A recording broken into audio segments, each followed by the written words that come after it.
Hi, thank you, Ali, for doing this again. Yeah, and then I was wondering this morning, what did I get myself into?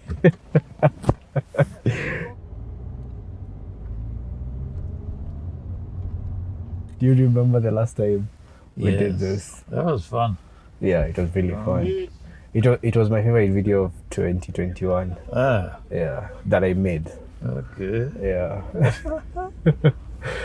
In the video you said, do you remember you said that the baboon is your favorite animal? Is it still your favorite animal? Yes. Almost 2 years later. Yes, it is. It's still my favorite. Do you have any good memories of there's the baboon, your friend? Yeah, because my office was in that corner there. Yeah. They used to come over there for some reason. The White House. Yes, so used to come there and just sit there and stare. If you leave your office window open, you'll regret it. Oh yeah.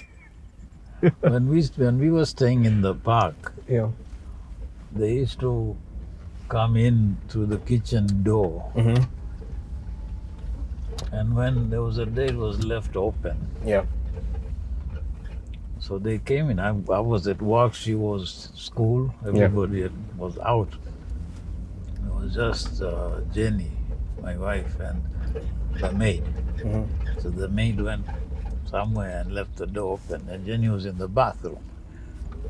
So when she came out, the bloody thing was all over, shitting on the bed, and they freaked out.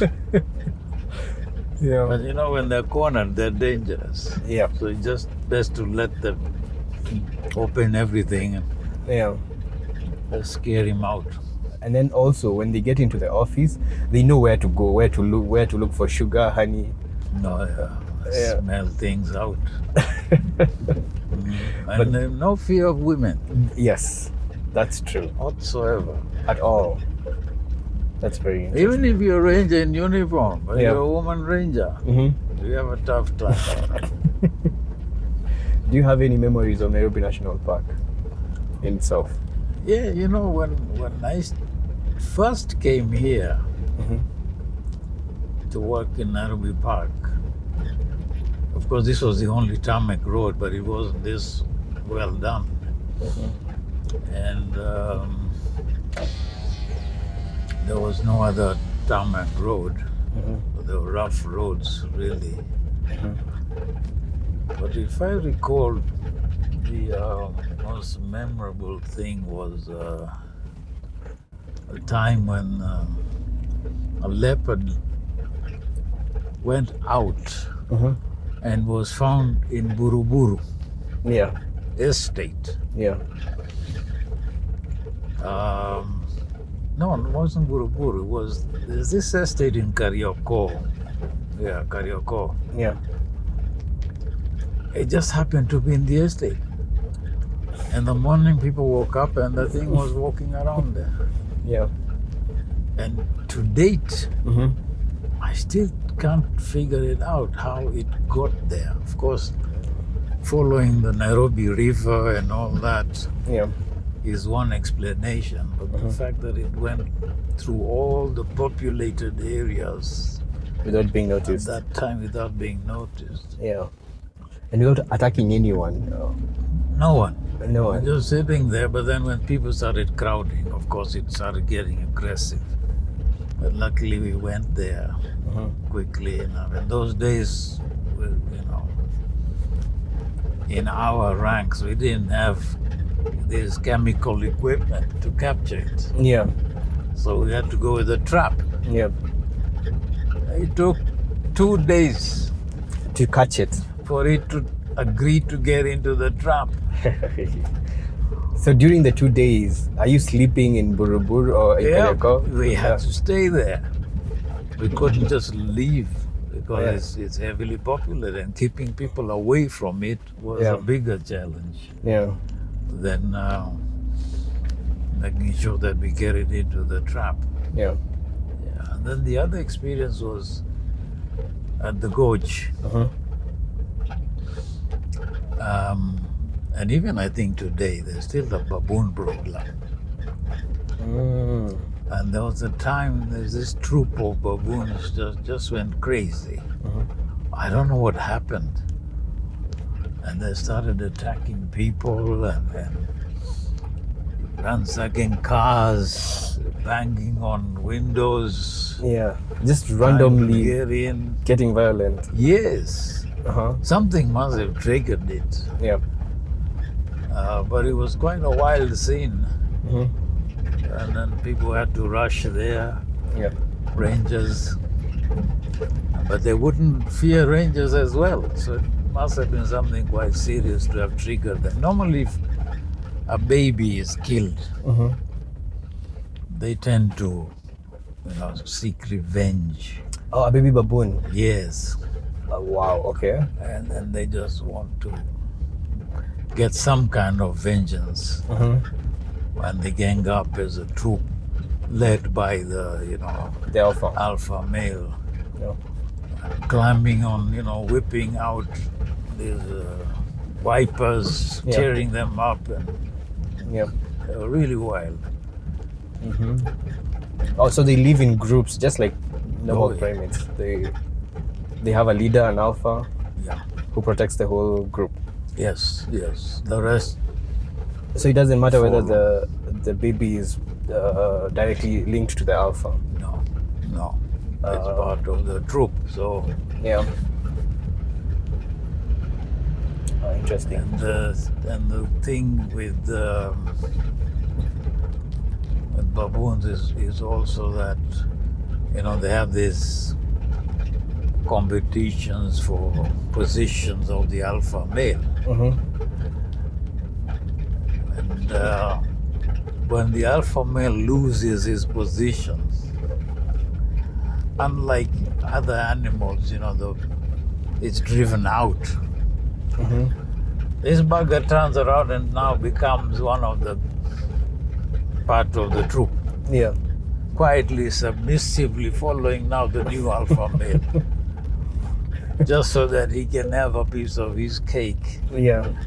And be part of the troop. So you won't find lone male baboons roaming around. So they once they are overtaken by another alpha, they submit to the. Yes. So there is a chain to follow. Yeah. Yeah. So you still you'll see a lone buffalo, elephant, or a lion, or young lions still wanting to look for a pride to take over. Yeah. But in baboons, you won't see them. They'll still sort of just circle around and be part of it. That's why I like them, Yeah. They're just like humans. Yeah. Very opportunistic. Yes. Speaking of baboons being like humans, I want us to talk about remember the Paris climate change agreement. Recently, when the president was in Paris, he talked about it and said that African countries get the least share, but they're also one of the most affected in terms of food insecurity, climate change, drought, floods, wildfires like the ones in Aberdeen. We've had the testimonies from my dear sister Motley, from the Prime Minister of Pakistan, from the Sahel, from what is happening in Malawi, in Zambia, in Mozambique, what's happening in the Horn of Africa where I come from. We've lost millions of livestock because of drought. So climate change is real, no doubt. We're living through it every day. Out of this summit, we need two outcomes. Number one, we need to agree on how do we get emergency liquidity, number one. How do we deal with debt that is saddling many developing countries? And how do we get additional money in the context of what Motley said in the morning, urgency and skill? How does that work? How do carbon taxes work? The carbon financing, was an instrument that was created when the first climate change conference was held. It was meant to help countries that face severe impact from climate change. Yeah. And there was no question that the countries that face the most severe challenges were developing countries. Yeah. And it was a fact that they were the least polluters of the environment and affecting climate in that way. So they should be the ones to be assisted most. And then there was a fund to be put together as a whole. But there were several funds, then they were established, Global Climate Fund and so on, to help these countries directly. And from what was, I can't remember the figure, but from what was initially agreed upon, I think a fraction of that was actually released. And it was released through these established funds, which were controlled by the parties that contributed, most to the fund. So the African countries really couldn't access it in the way they thought they would to help them at a scale that would make a difference. And that, I think, has been the story throughout since the fund was established. And there's a continued demand for funding to help these countries develop adaptation strategies and help farmers, for example, with inputs to improve, helping farmers with training on new methods that are more resilient to climate change and so on. So that's what you see now. Still there's this running argument that we are not getting what we should get.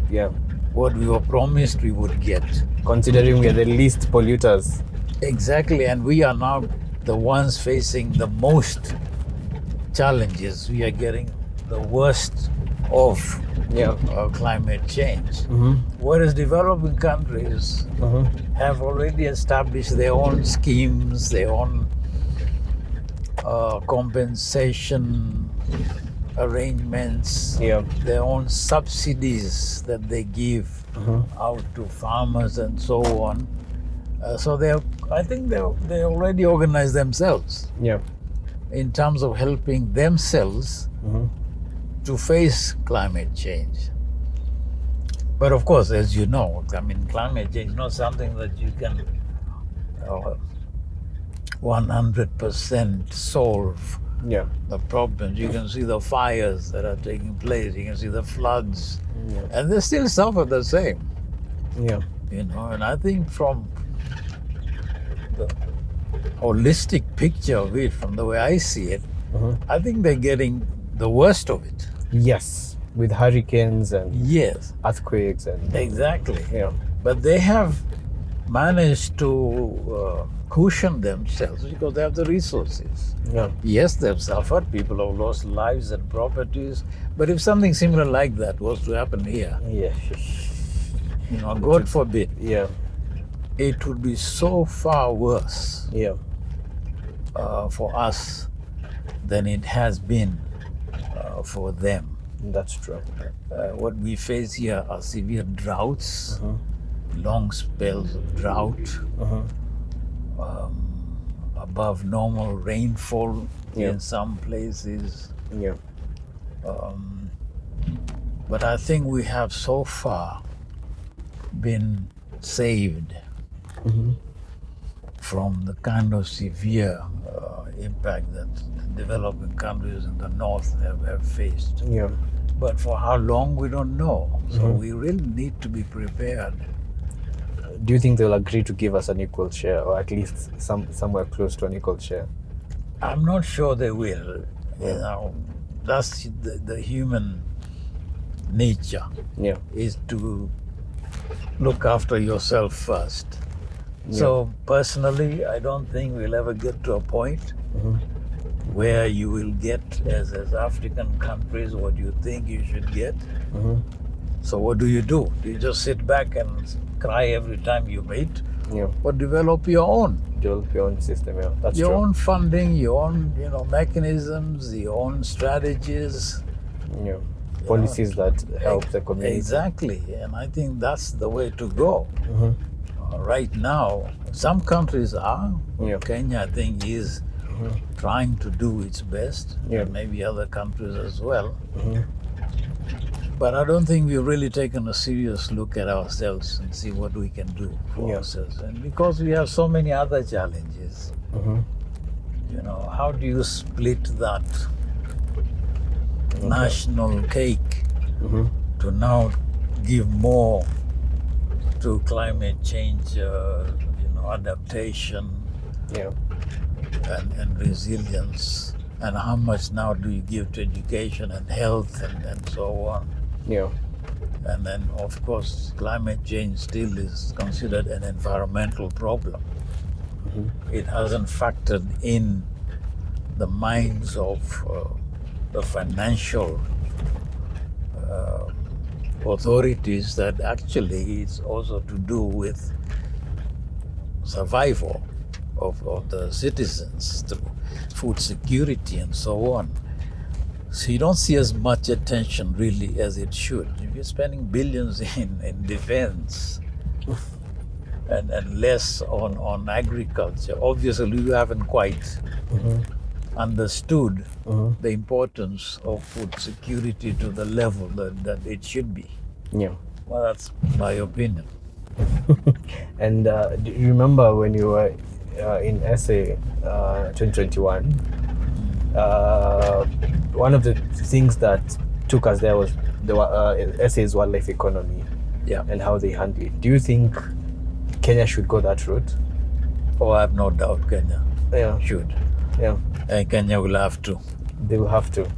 The only problem with Kenya is I think the external influence on government is too much. And so I don't think there has been an in-house thought process completed in going in that direction. Yeah. We are still stuck. And even after we left, it became worse, actually. We are still stuck in this preservation mode. Save. Just save. You know, it doesn't matter. You just save it. Yeah. For what? Okay. You know, for tourists to come and to keep the balance of the ecosystem. That's the argument being used. Yeah. But we don't talk about sustainability of the sector. You know, there has to be new thinking in terms of how wildlife can contribute not only to wildlife conservation and management, but also to the country's economy. Yeah. Yet there is so much potential, and you saw that in South Africa. Yeah. In fact, that was just the tip of the iceberg. Yeah. There are other countries in Southern Africa that rake in millions, you know, of dollars from wildlife, apart from tourism. Yeah. You know, here we are so much focused on tourism that we forget the other forms of uses that wildlife can contribute through to sustain the conservation and management. And we've seen this during COVID times. Yeah. But now we've forgotten about that. And we are back to square one. This is back to normal. Yeah, because, you know, wildlife conservation in Kenya is a business. Yeah. I know. So if my business is doing well with this model of preservation, I'm not going to let you come in with something different that may just happen to jeopardize my business. So if I can raise money, make money from crying about wildlife Yeah. and how it is suffering, how it is all that, then so be it. We'll keep it that way. But I'm being cynical, Yes, as I grow old, I get more cynical. But that's what pains me most, Yeah. is that we have not opened our minds to other forms of raising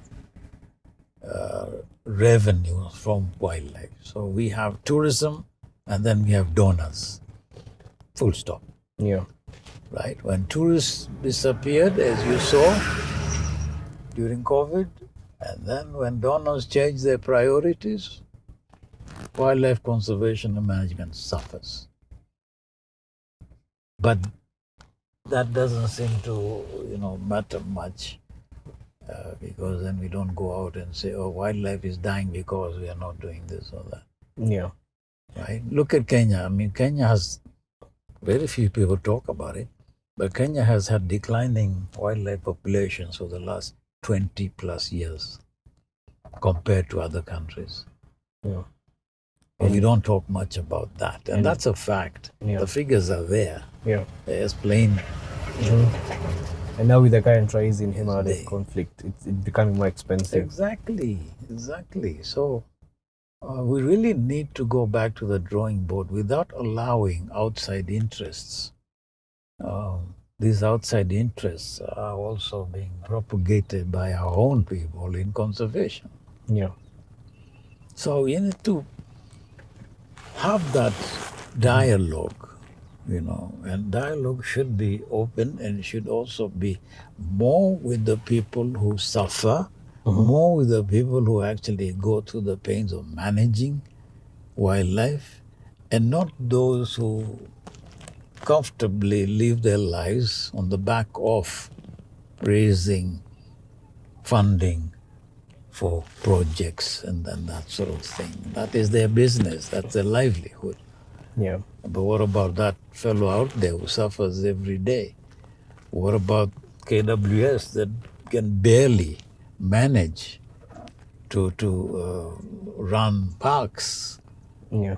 And we saw that when we were in the ministry. KWS is constantly in deficit. If you remove government subvention, if you remove donor funding, KWS would be down to halt. Yeah. Pure and simple. Yeah. That to me is not an ideal economic model for managing our wildlife. That's true. And so, apart from tourism, donor funding, which other ways do you think you'd want us to adopt or KWS to adopt? For example, open up the sector to other forms of uses. For example, trading in live animals within the country. Yeah. Forget about external. Yeah.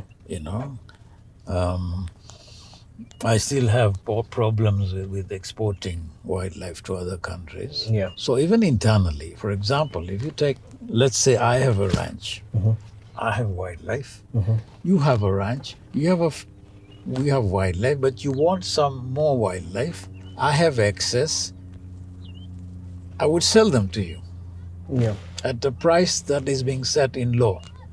Right? I'll give you some of my zebras.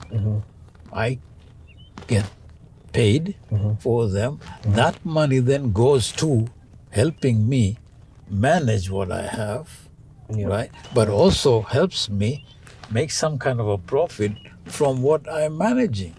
Yeah. If I don't have that much tourism, yet the cost of managing that wildlife is very high. And at the end of the day, KWS still owns the wildlife. Well, the government. Yes, that would be perhaps for the future. Ownership is something that we need to deal with carefully. Even South Africa is having problems with their model of allowing people to take full ownership Yeah. of wildlife. No, that should still remain a national asset, right? But within that, there are ways that you can improve on, ways that you can introduce for people to be able to sustainably manage wildlife on private land and community lands. Right? And even for KWS, it would be a form of an additional revenue stream. You know, if they have excess rhinos, which is the case now, and there aren't enough places to take them as in protected areas, they could sell them to me as long as I have developed the necessary, environment for the rhinos and security, etc. I just don't get them for free, which is the case now. Right? Yeah. Most ranchers and conservation You would pay for them. organizations, NGOs, they get it for free. Exactly, anything, Okay. But when there's a human wildlife conflict, they want the government to pay.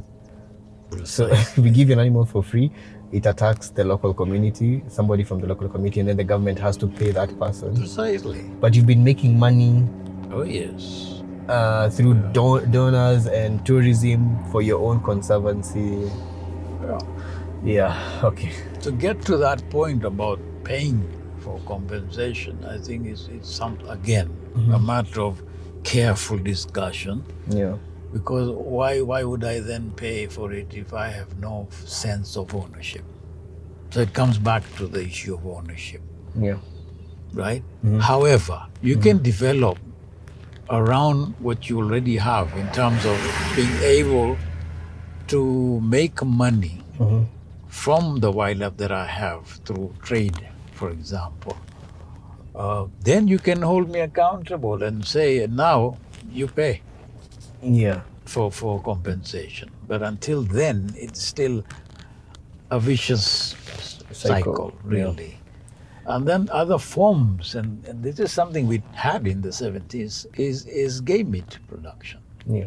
You know, of course, there's some people start to scream and weep at this notion of consuming game meat, but it's a fact of life, and the potential is there, and it is not about wiping out wildlife. On the contrary, the improvement in numbers was seen during that period when we were trying out this scheme. Of course, there were rogue operators who messed up the whole thing.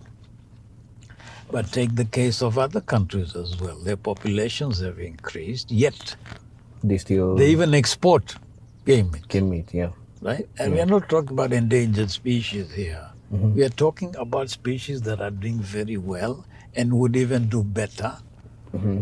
Right? Yeah. And there is a market for that meat. Yeah. Why not? Yeah. Frankly, when we were having that in practice in the 70s and the 80s, the ranchers were making money head over heels. Of course, they're very limited because it was experimental.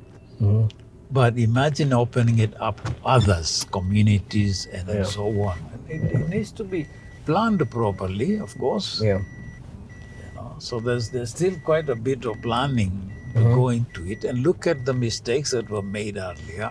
Personally, I think the mistakes were made more by the management. Yeah. We didn't monitor, we didn't enforce the way it should have been. You can't blame now the practice or the scheme as such. It was successful. Yeah. But again, we have to not allow these organizations and these interests that are for preservation only. We have to have this national dialogue as Kenyans, as Africans, and also with the landowners, because they are the primary stakeholders Yeah. Not NGOs, I'm sorry to say, but not NGOs. The local community. Oh yes, please. The people who own the land, the people who have the wildlife, people who suffer, Yeah. maintaining and looking after this wildlife are the ones we should be talking to. And if they benefit, they will protect wildlife because they will know that this is our source of Precisely. income. And Have you ever heard of anywhere where they said goats are endangered no. or cattle are endangered? No. Why? Because I feel I own this animal. I feel I'm getting something out of From this, it, animal. yeah. Apart from tourism, Yeah. which is not a factor there. But if you add that for wildlife, tourism is fickle and it's minimal. You can't really count on tourism to solve your problems. Yeah. And the problems are there. Let me tell you, every wildlife protected area, whether it's community, whether it's private, whether it's KWS, none of them are running sustainably. Yeah. Period. That's true. And now, so currently, one of the biggest in human wildlife conflict, one of the biggest menaces we have, apart from elephants, is buffaloes, hippos, and we have a considerable big population of them. Crocodiles as well. Yes. So then it would make sense to regulate the population by selling game meat. Yeah. Why not? Yeah, and benefiting the local community that lives around those parks. Why not? So you kill two birds with one stone. Why not? You reduce human wildlife conflict, and you also get the community to make money from. As soon as you put that on the table, Brian, Yeah. you'll get your head bitten off Yeah. by people who you are threatening their business. Yeah. And their business is crying over wildlife, that Yeah. it's all getting wiped out. Yeah. But by what? You're not killing them, you're not eating them. I mean, look, killing is going on anyway, Yeah. and to a huge scale, Yes. illegally, Yes, that's true. right? Yeah. This is one way, and it's open for argument, but it is one way that you can actually rein that under control, bring that under control, this illegal killing of wildlife for meat, right? Yeah. By allowing people legally to do it. People will then feel that, wait a minute, he's doing it illegally, I'm going to catch him because he's threatening my livelihood.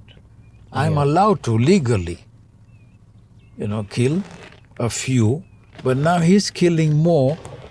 I'm going to make sure he doesn't, and I'll put a stop to it. Yeah. And even now, with the ranches and conservancies, you wouldn't know what happens to the wildlife because then, Yeah, so they could still be doing it, but the government is not benefiting from it at all. None whatsoever. Yeah. And in compensation, do you think the insurance, having an insurance company managing human wildlife conflict would be the best way to go about it? It's something we haven't tried. Yeah. Frankly, no country has really tried it. And it's one that we need to explore, certainly, if there's potential. But remember, when we had this task force, and they came up with this idea, and they came up with the model, it only showed that actually the premiums were very high for government to be the sole party to pay the premium for it. Yeah. So where do we go from there? It stopped there basically. So the conversation, the discussion, the debate didn't go further. But there's room there for it to be examined properly. Is there some way that this premium perhaps could be lowered? Is there some way where the stakeholders can contribute to the premium? And of course not blindly. If you say stakeholders and if you say landowners, they will say, what, The first I have no benefit from this wildlife apart from tourism. I'm already running at a loss. And they are actually all running at a loss. how am I going to additionally now contribute to this scheme? Find me another revenue stream Yeah. that I can benefit from so that I can contribute to this scheme. Yes, fine. Right? And NGOs, I remember when we proposed this, guys, why don't you contribute? They ran away. Now I see them coming back and, all over the government. But the minute they're asked, they'll disappear. I'm sorry, I'm being very No, it's true. It's skeptical about if NGOs. they're benefiting from wildlife, then it's only fair for them to also take, not just to take the positive aspect of it, but even the negative, which is human-wildlife conflict. Yes. If you're a rancher and you have a few rhinos or you have a few buffaloes in your ranch, you've been given by the government for free. Yeah.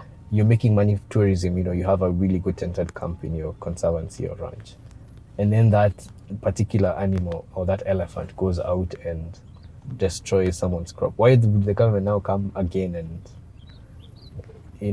we share the profits and losses together? We can put that on the table. Yeah. Then people will come back and say, okay, you think I make a lot of money from this? Look at the costs Yeah. for me to manage this. And I don't know of any, and I might be wrong there, I don't know of any, even the ones that are very well endowed in terms of the ranches, actually make enough money from their tourism to be able to pay fully for managing that protected area. Yeah. I don't think so.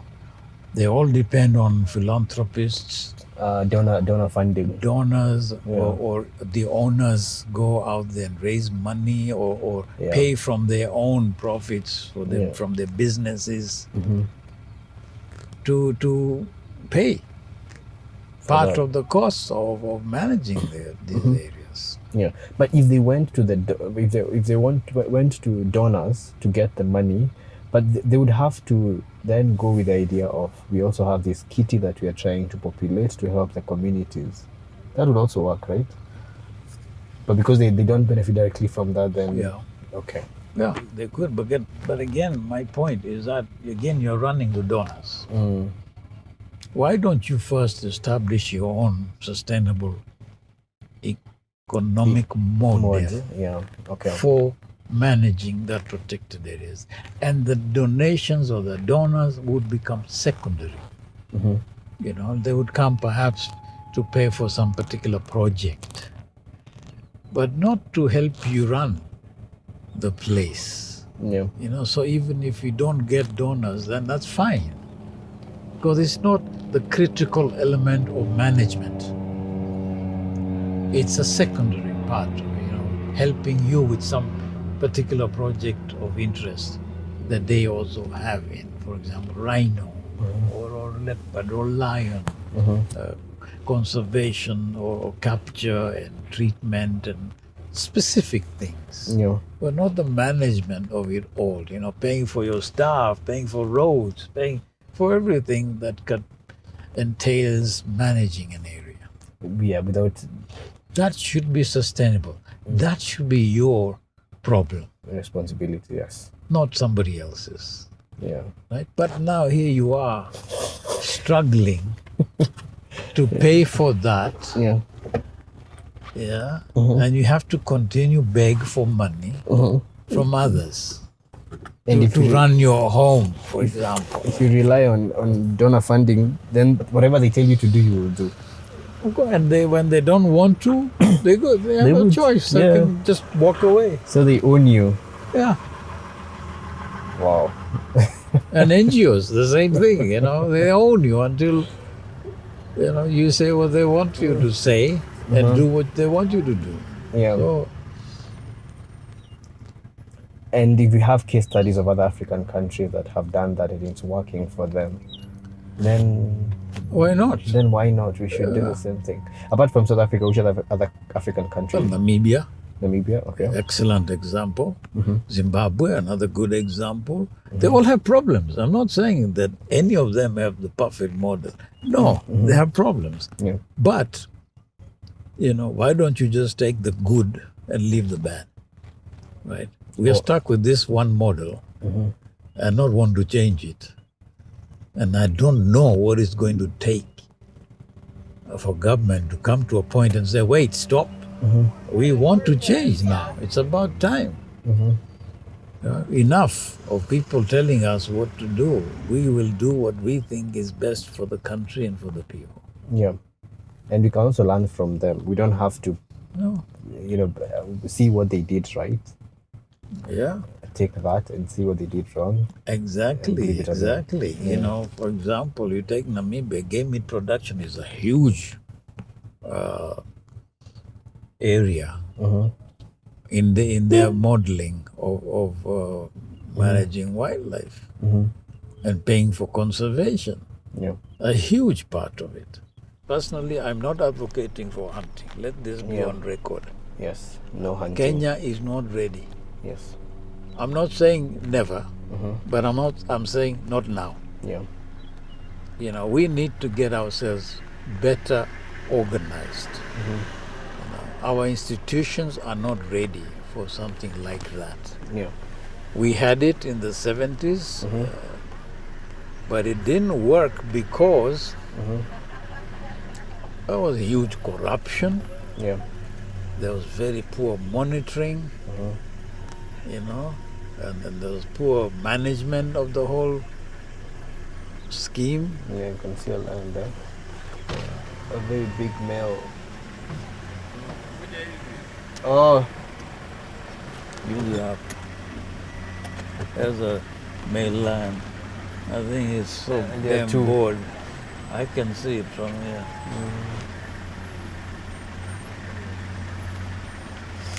So yeah, it's a male. It's not moving despite all this noise. They're used to this movement. Not even bothered. Yeah.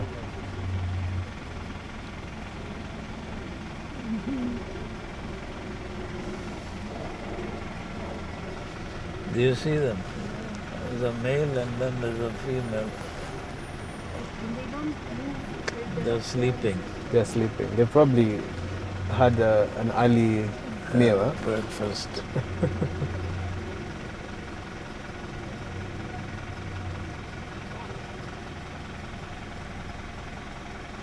We need electric cars, huh? Oh yes. Badly. Badly, yeah. Because with electric cars, there's no pollution, obviously. There's no noise. Yeah, and we also need more discipline in parks. Yeah. Remember in our last conversation, we said how land is getting smaller and smaller for wildlife. Yeah. Because of economic development. Yeah. And you foresaw that in future we'll have just pockets wherever we have wildlife, but we won't have the migratory routes and yeah. And that's the case. And we projected this. I think it was I can't remember when, but it was mid-70s. Yeah. When we used this Nairobi National Park as a model to show what if all this happens. Yeah. This is blocked, this is blocked, this is blocked. What would happen? Yeah. And at that time, we made a very controversial recommendation that this park is doomed to be fenced. This park cannot survive as an open without being fenced. area system. Yeah. And it was very badly criticized that no, it's impossible. Wildlife must have this migratory route to dispersal areas outside the park, not taking into account that, unless wildlife is of value to people out there, they will sell their land, they will fence their land, And land will also be available for industrial development, residential development, and then so on and so forth. And you see that. It's happening. It hasn't stopped. So eventually Nairobi Park and many others may be forced to be fenced off. So they'll not be as natural as they used to be. Exactly. Yeah. You know. And you see a lot of these corridors actually are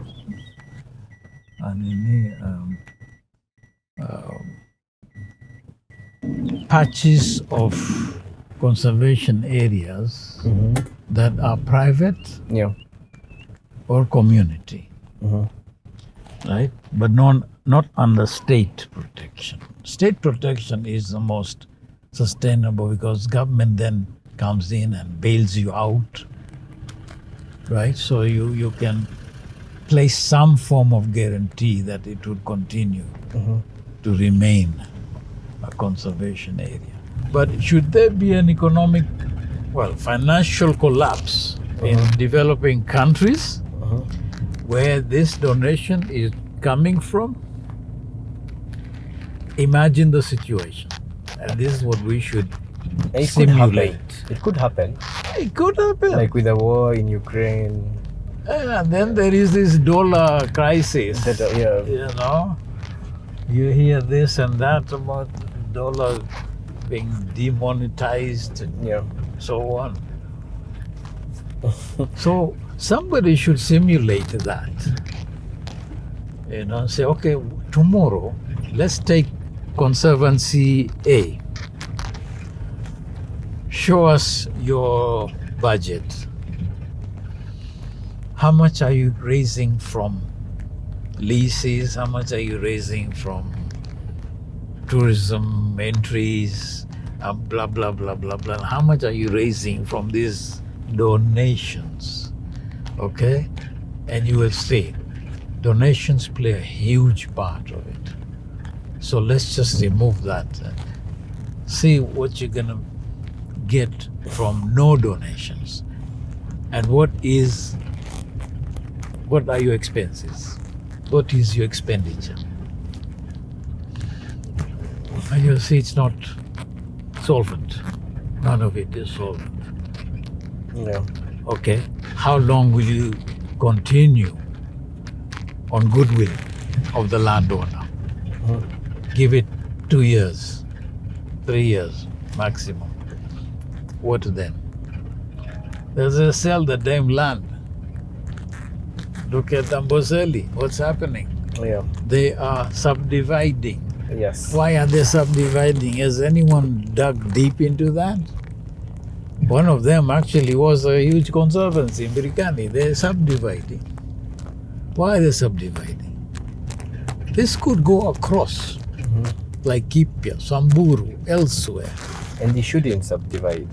They shouldn't subdivide as long as their livelihood is also secured. Yeah. You know, because that is the only source of income. Yeah.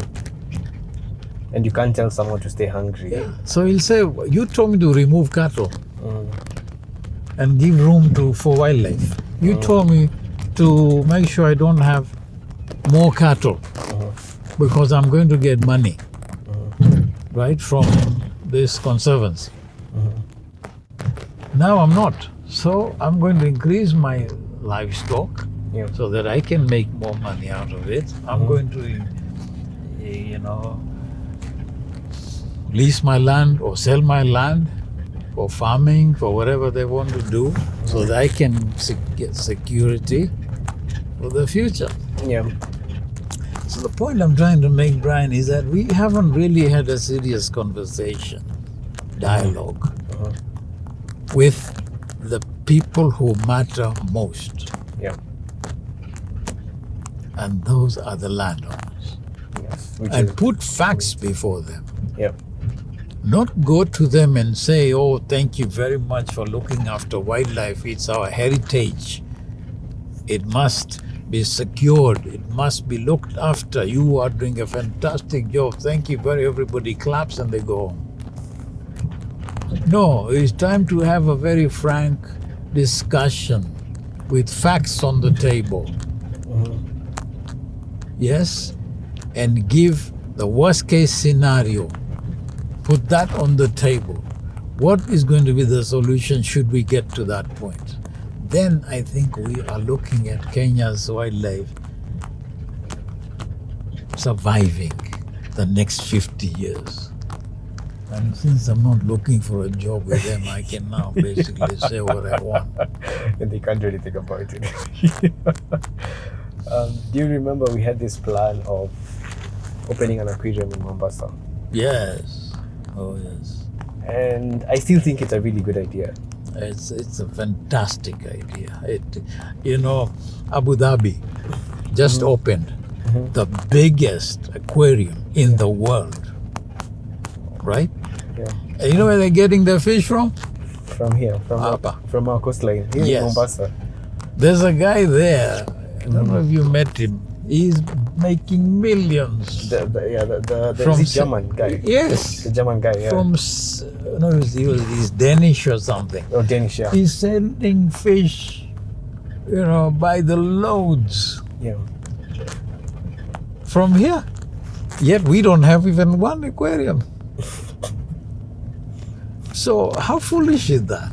So Now these NGOs running around here, if they wanted to really make a difference, they would fund something like that. It's great for the Kenyan public, it's great for school children, and it's great for tourism. Yeah. Yeah?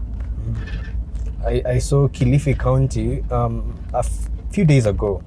They announced that they want to have a new mall in Malindi. And I told myself, instead of spending so much money on building a mall, just build a really good aquarium, the biggest in East Africa. And you'll benefit from it way more than building a mall. We have malls in Nairobi, we have malls in Mombasa, we have malls in Nakuru. Even in Malindi itself. Even Malindi, yes, there's a mall in itself. Why would you build a mall, another mall, in a coastal area where you can instead have one of the biggest aquariums? And we have the marine life to sustain that aquarium. Free. That's there. Yeah, for free. Because the Danish guy, he gets them from here. Yes. And then sells them to the Middle East. Yes, and he is paying peanuts. Yeah. For so-called permits. For harvesting and them. licenses. Yeah. And then he's selling them. A baby shark for $15,000. A baby shark for $15,000. I think I'll move to the coast and start harvesting. If you have land somewhere prime at the coast, I would say, think about it. Frankly, think about it. And we for example, we as government at that time had the potential of actually paying nothing for it. We could have gone, and we had interest in the 80s, or I think late 80s, early 90s, from the Japanese government. They said, we'll put it up for you. We'll build it for you. Just tell us where. And we'll train you how to manage it. Yeah. And it's very possible. Of course it's very possible. And it would be a new product in tourism. Because we need new things. We need, as you said, wildlife economy we can add on to it. And having an aquarium is also, and then having a really good seafood restaurant, close to the aquarium where you can have exotic marine. Yeah. You saw the model that was designed. Yeah. By that guy. For us, for free. For free. The model was free, I remember. Now, because we didn't show serious interest, he's putting one up, by the way. Himself? Yes. In the coast? Yes. And he'll benefit from it? Of course. Yeah. He'll charge what he wants because there's no competition. Yeah. If you look at, the impalas, yeah? With the background of the city. Yeah.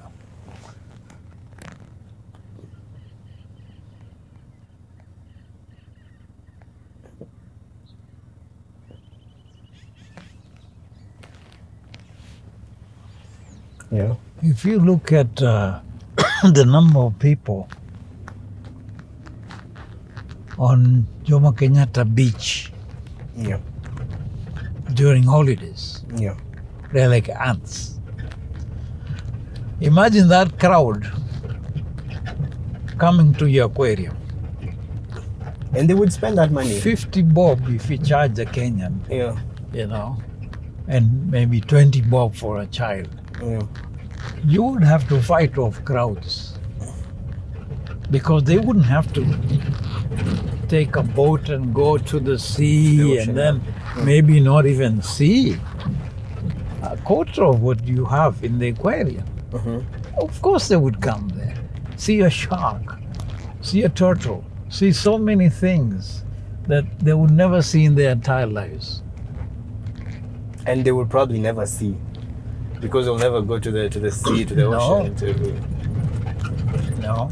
Yeah. Sometimes it can be very frustrating if you think about the potential that we have as a country Of course. and the amount of effort we are putting into using that or exploiting that potential is very minimal. Yes. Yeah. We put up this Uhuru Garden thing here for the cost, less cost it would have costed us to put up the aquarium. The aquarium, yeah. It will be a huge profit-making enterprise. Yeah. And it will benefit not just the hotels that are in Mombasa, because most people Yes. go there to sleep so they can go to the aquarium, but also the counties. So if it's in Kilifi County, Yeah. then the county will be able to sell food, will be able to sell accommodation, transport. Another idea that we had was having a cruise ship Yeah. traveling from south coast to north coast, from Yes. Diani Yes. all the way to Lamu. Yes. A joint venture by the three counties: Yes. Mombasa, Kilifi, the four counties now, Lamu and Kwale. Absolutely. And they would have stopovers. Yeah, they would have stopovers in between. Exactly. In Zanzibar, they're doing that. They have a cruise around Zanzibar Island and then Pemba Island. I think it's a 2 or 3 day thing. And it's working for tourists. The guy who tried this from Mombasa to Zanzibar and Pemba, and then we were on the inaugural cruise, me and my family. It was great. It was packed. I mean, I think they picked the wrong time. The sea was a bit rough, but the potential was there.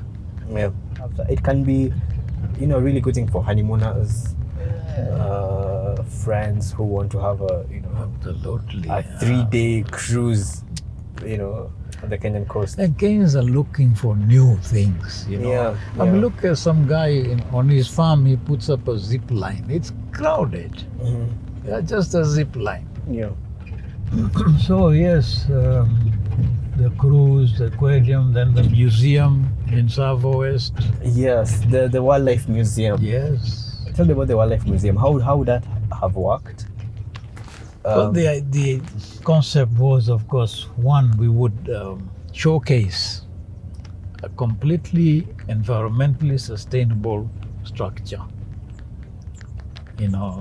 Run completely on solar. The water system would be recycling. So everything was very much green. Yeah.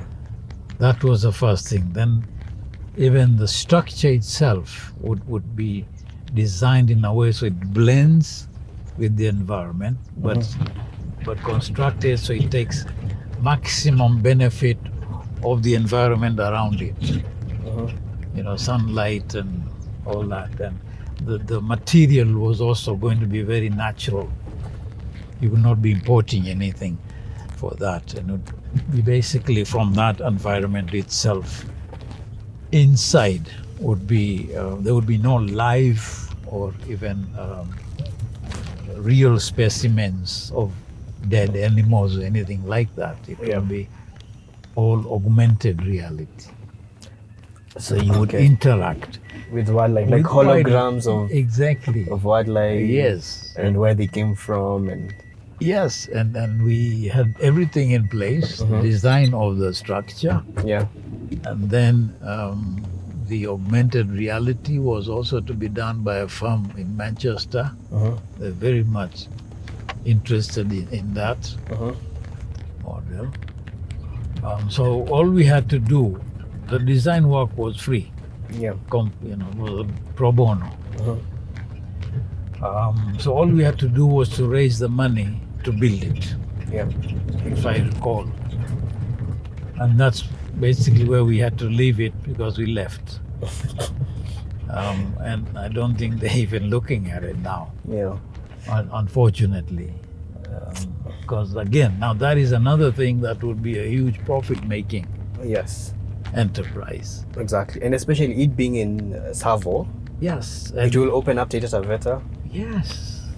And it would be a great stopover Yes. because it was close to the highway. Yeah. And there's GR as well in Voi. Exactly. And even the SGR said, yes, we could arrange a stopover Yeah. for special trips. Trips to the Yeah, wildlife like museum. during the holidays, Yeah. they would introduce an extra train to take for tourism. Yeah. But take people there, then they go to Tsavo, etc. And there would be stopover in Imali for those going to Amboseli, all Yeah, that would yeah. be a tourism product. And even the tourism operator loved it. And they said, we could actually sell this Yeah. as a new product. And then it was also centered around man-eaters. Yes. The lions of Manitas of Tsavo. The caves are not far Yeah. from where we were going to put up the museum. So we located it in a place where you could do Zima Springs, man-eaters, and the museum. Museum. Right? Wow. Yeah. And then the man-eaters itself, for part of the project, they would be refurbished, Yeah. to make them look more attractive. Right now, it's just a bunch of rocks. Yeah. You can't even climb down if you're having problems wanted with to. the leg or something. Yeah. So all that and even Zima Springs was going to be refurbished and all that. Yeah. This is the Maasai Giraffes.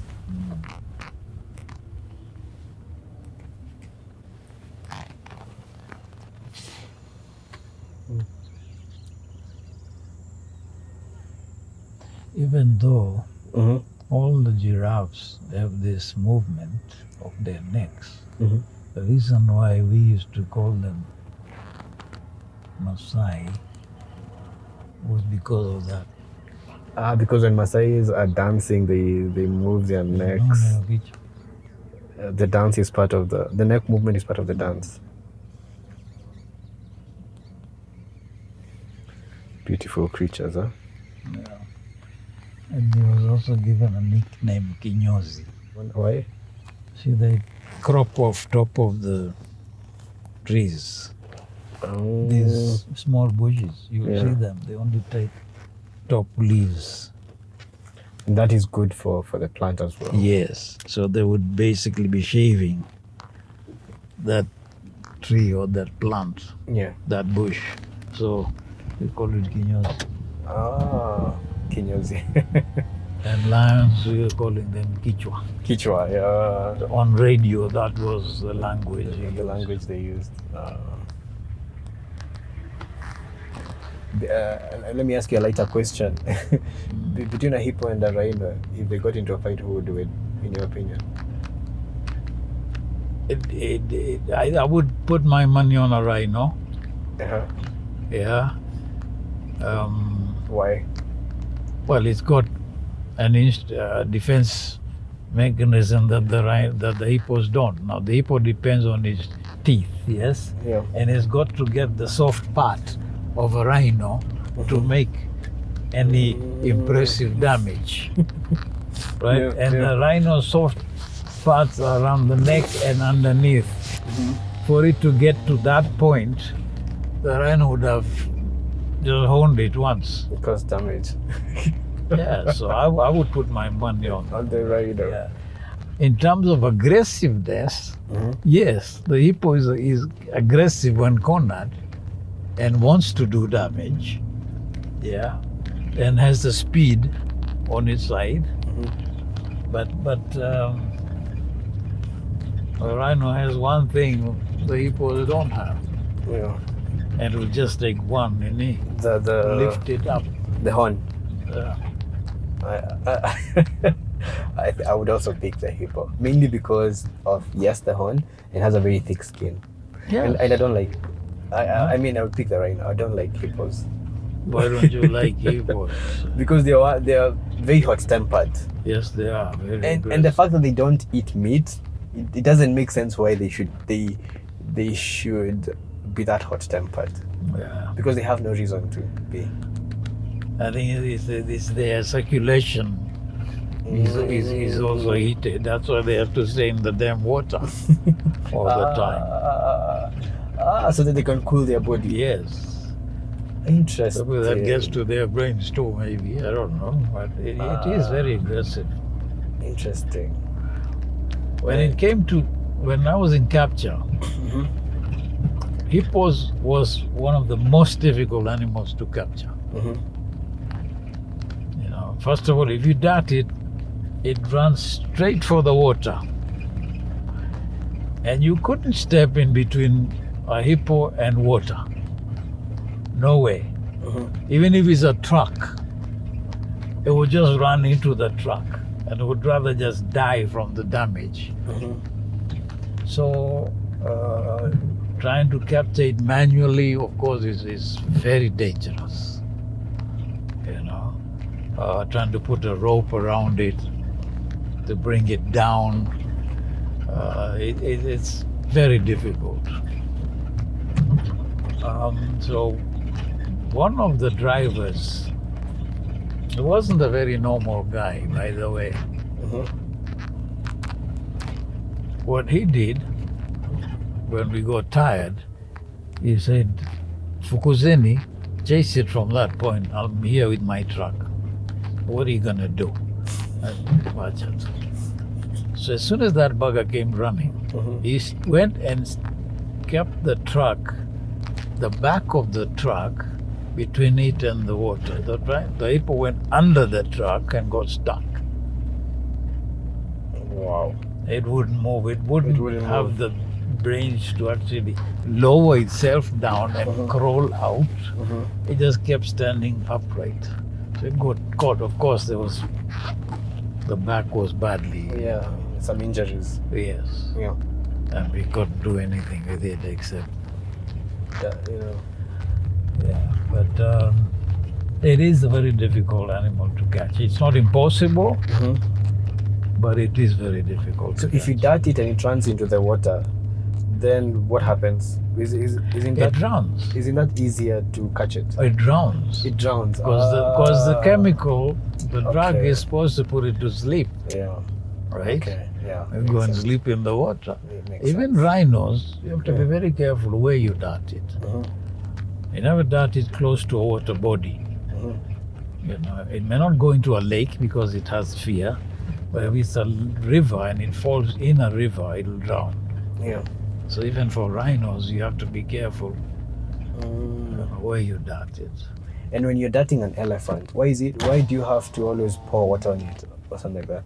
Cool it down. To cool it down. The main mechanism of cooling itself is its ears. Yeah. When you've darted it, it's not flapping its ears. So the body temperature tends to rise. So you have to keep cooling it. So yeah, you have to make sure that it's, because if not, then it. During our days, we used to start our day in the park. We would patrol the park until almost noon, if necessary, depending on the size of your park. Yeah, there were those who flew, those who drove. It's only later in the day that you would go and do office work. Yeah, do your meetings, do your paperwork, and so on. Nowadays it's the opposite. You start with the office and then go to the park. They rarely go to the park rarely for go to that the park. matter. And then they don't want to leave their vehicles. Don't stay in the vehicle. Yeah. Because it's too dangerous. So why did you come and walk in wildlife if you're scared of wildlife? So that tradition is painfully lost nowadays. The other thing was, of course, we took great interest in mentoring, teaching others to work in this sector, in this field. And even the young recruits were part of that mentoring. So a new recruit would not be given a park tomorrow to run, which is the case now. He would have to go through a period of being mentored by somebody who has worked for many, many years. So just like in the military, you have to first work in your rank. Yes. And then by the time you get to the top, you've gained so much experience in between. Right. That you can now mentor others. Yes. And it's not just a question of going for courses. It's a question of field experience. Yeah. More than going for courses. Because again, courses are classroom. Yeah. Stuff. You can see a crocodile there. Yeah, and then there's the crane. The crane. The Uganda crane.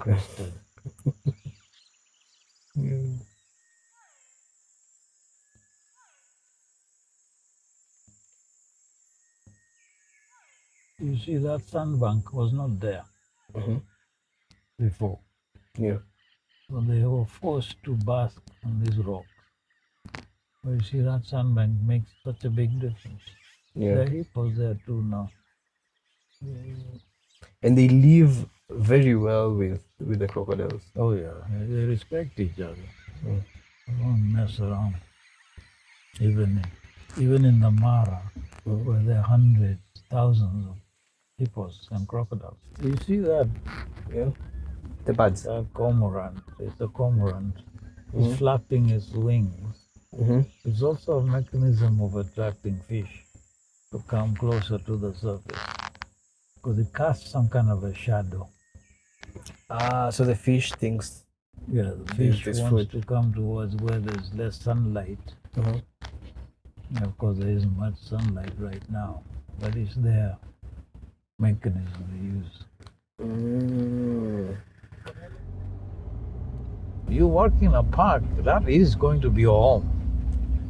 You will become the authority of that park. Yes? You become known, the entire organization, that is Mr. Nairobi Park or Miss Nairobi Park. Anything to do with Nairobi Park, that's the person. And because your name is out there, then you would want to make the park work. Right. And generate a lot of revenue because it's your name on the line. Exactly, You get VIP visitors and the warden will be able to snap a finger, tell you about this place, that place, that place. Go exactly where he thinks it's best to go. Yeah. Sio anauliza ranger, leo tutapeleka huyu mgeni wapi? Leo simba iko wapi? You should know. You would have known territories of species, how they move, all that by observation. Yeah. Through observation. Okay, that's enough. Yes. Thank you so much, Ali, for doing this again. It wasn't organized or structured, so I hope you'll get. No. I loved it. I got what I wanted. I even got more than what I wanted. Yes. Yeah. Thank you so much. Yeah, and I want to thank my family. Yeah. For the support. I was told last time I didn't thank my family. But which is true. My family actually has been my driving force. Yeah. No question about that. Beth, you're a witness. He's thanked the family this time, huh? Yes. Sir Ali, thank you so much for Thank doing you, this. Ryan.